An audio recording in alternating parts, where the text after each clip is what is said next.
Bienvenue dans ce nouvel épisode de notre podcast où nous allons explorer un aspect fondamental de la communication professionnelle, la rédaction des lettres et courriers vers l'extérieur. Que ce soit pour répondre à une demande, présenter une requête ou refuser une sollicitation, maîtriser les codes de la correspondance formelle est essentiel. Premier point, les bases. Avant tout, une lettre formelle doit respecter une structure claire. L'entête, l'objet, l'introduction, le développement, la conclusion et bien sûr la formule de politesse. L'entête. Indiquer les coordonnées de l'expéditeur et du destinataire, ainsi que la date. L'objet, il doit être précis et informatif. L'introduction présente le contexte et l'objectif du courrier. Le développement expose vos arguments de façon structurée et la conclusion, formuler une demande claire ou un rappel des prochaines étapes.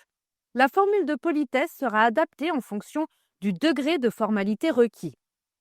Deuxième point important, le ton et la structure doit être adaptés à la situation. Rédiger un courrier efficace, c'est aussi adopter le ton approprié. Voici quelques situations courantes.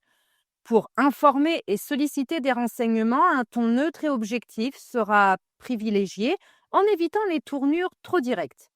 Rappeler à l'ordre. Il faut être ferme mais courtois, en insistant sur les attentes tout en conservant une approche professionnelle. On évitera de donner des ordres. Attention, Refuser une demande. Utilisez des formules diplomatiques et justifiez votre refus de manière claire. Argumentez pour obtenir un avantage. Soyez précis et convaincant en mettant en avant les faits et les bénéfices de votre requête. Notez que quand vous rappelez à l'ordre ou que vous allez refuser une demande, on aime utiliser une tournure impersonnelle. Ainsi, vous ne vous impliquez pas directement.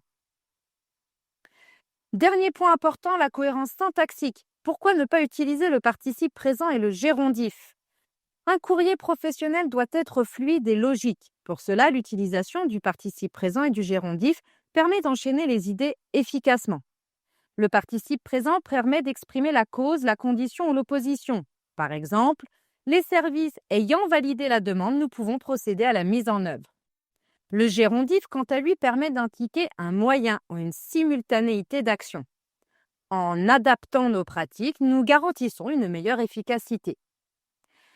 N'hésitez pas à écouter le podcast sur le style administratif. Peu importe le type de courrier, il faudra être clair et concis, donc pas de phrases à rallonge. En appliquant ces principes, vous serez en mesure de rédiger des lettres et courriels formels clairs, structurés et adaptés à chaque situation. N'oubliez pas, clarté, concision et respect des conventions sont les clés d'une communication écrite efficace. Merci d'avoir suivi cet épisode. N'hésitez pas à faire les activités gratuites que vous trouverez dans la description. Et moi, je vous dis à bientôt.